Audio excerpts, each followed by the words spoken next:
Ang programang ito ay hatid sa inyo ng Air 21. Sagot ko, padala mo!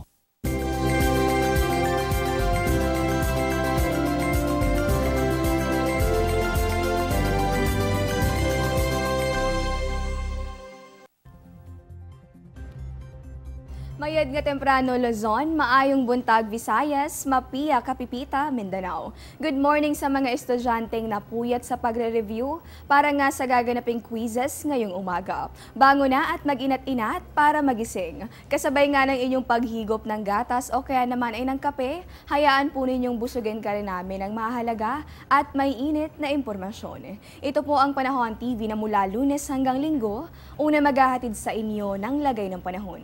Sa bayan din po kaming napapanood online sa pamamagitan po yan nitong www.ptv.ph.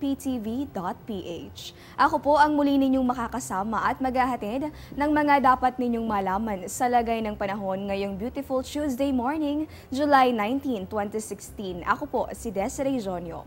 Bago po ang lahat, balik tanaw muna tayo sa naranasang panahon kahapon. So nitong Lunes, marami sa mga nagbalik eskwela at paaralan at trabaho itong uminda sa maalinsangang panahon. Dala po yan ng pag-iral nitong ridge o extension ng isang high pressure area, partikular po yung nakaapekto dito sa may buong Luzon. Nagdala po yan ng generally fair weather conditions, balit bahagyamang maalinsangang panahon dito sa atin sa Metro Manila, gayon din dito sa natitirang bahagi ng Luzon, pati na rin dito sa Visayas at sa may Mindanao. Nagkaroon pa rin naman ng mga tsansa ng mga pulo-pulong pag-ulan o pagkidlat at pagkulog sa kabila po nung naging pangkalahatang maaliwalas na panahon nitong araw ng Lunes. Samantala, isa pong low pressure area o sama ng panahon yung ating binantayan kahapon at mamaya-maya po makakapanayam natin yung isa sa mga weather forecasters ng Pag-asa para makakuha ng updates kaugnay nito. Sa punto pong ito, astronomical data naman tayo sa mga commuters na ginagawang batayan ng oras ang pagsikat ng araw. Sunrise po natin along Metro Manila, yan po ay sa ganap na 5:36 AM. Sunset naman natin pagtungtong ng 6:29 ng gabi. Ang ating namang moonrise, yan po ay 51 minutes makalipas ang alas 5 ng hapon. Moonset naman natin 4:44 AM. Sa mga maaga nagising naman kanina, nakita nyo ba yung napakaliwanag ng buwan? Inaasahan po natin mamayang gabi magpapatuloy ang full moon. Sa ganitong phase, ang buong day side ng buwan ay naiilawan ng araw. Mas malakas din itong gravitational force, kaya naman inaasahan natin yung mataas na tidal variation. At dagdag kaalaman lamang, ang tawag sa mga taong may espesyal na interest sa buwan ay selenophiles. Samantala naman sa mga ugaling mag-abang ng kamanghamanghang astronomical news, matagumpay pong na-launch nitong National Aeronautics and Space Administration ng Amerika ang SpaceX Resupply Mission. 12:45 nitong Lunes ng umaga nang i-launch mula sa Air Force Station sa Florida ang SpaceX Dragon Cargo na lulan itong 5,000 pounds ng cargo. Kabilang po sa mga lulan nito ang instrument na gagamitin para po sa kauna-unahang DNA sequencing sa outer space at bukod pa dyan, laman din ito yung 3 tonelada ng pagkain at gasolina para sa mga astronauts dito po yan sa outer space. Inaasahan po nating makakarating ito sa International Space Stations sa araw po yan ng Miyerkules, oras po sa Amerika.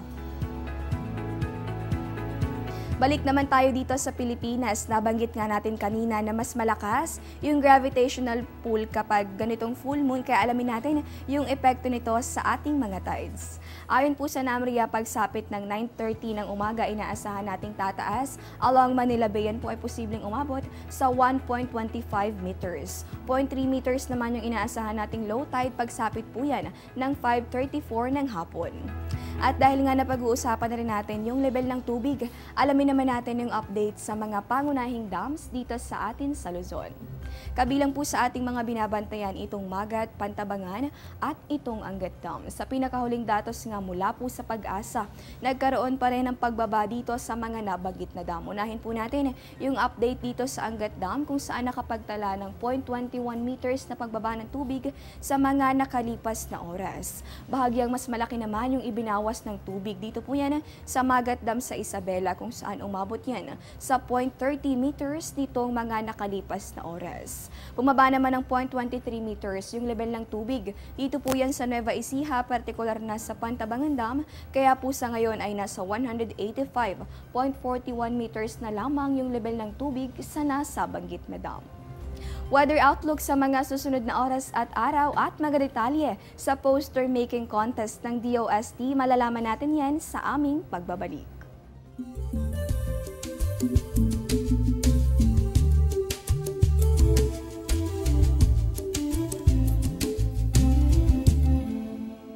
Get timely and reliable Philippine weather information anytime, anywhere through the Panahon TV mobile app, a multifunctional mobile app that brings you weather updates sourced directly from Pag-asa. The app provides a complete 3-day weather forecast at your location.